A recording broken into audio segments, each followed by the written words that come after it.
এতিয়াই শংকৰজ্যোতিৰ সৰ্বনাশ কৰিলেই কিন্তু ভৱিষ্যতেও যাতে উত্থান ঘটাব নোৱাৰে তাৰ বাবে নিঃশেষ কৰিবলৈ প্ৰস্তুত কৰা হৈছে অভিসন্ধি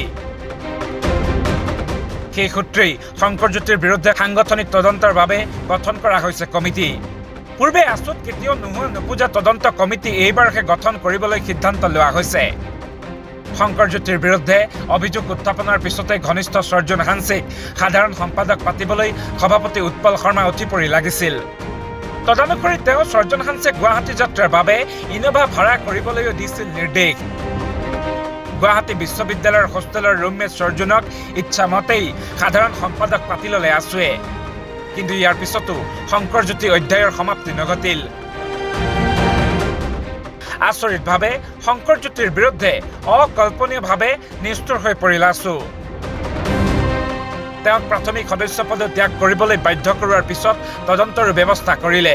কিন্তু কোনোকালেই যাতে শংকৰজ্যোতিয়ে মূৰ দাঙি থিয় হ'ব নোৱাৰে তাৰ বাবে কঠোৰ ব্যৱস্থা গ্ৰহণ কৰিবলৈ আছুৰ নেতৃত্বক নিৰ্দেশনা দিছে প্ৰভাৱশালী মহলে বিশেষকৈ কলংকৰ দাম মচি তেওঁ যাতে দুলীয়াজানৰ বিধানসভা নিৰ্বাচনতো অৱতীৰ্ণ হ'ব নোৱাৰে সেয়া নিশ্চিত কৰিবলৈহে চেষ্টা চলাইছে আছুৱে যাৰ কাৰণ হৈছে শক্তিশালী লবিৰ হেঁচা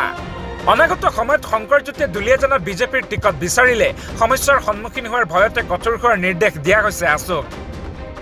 এতেকে হলাগছত বাগি কুঠাৰ মৰাৰ দৰে শংকৰজ্যোতিক হেঁচা মাৰি ধৰিছে শত্ৰুৱে নিউজ ডেস্ক ৰিপৰ্ট বাৰ্তা এনি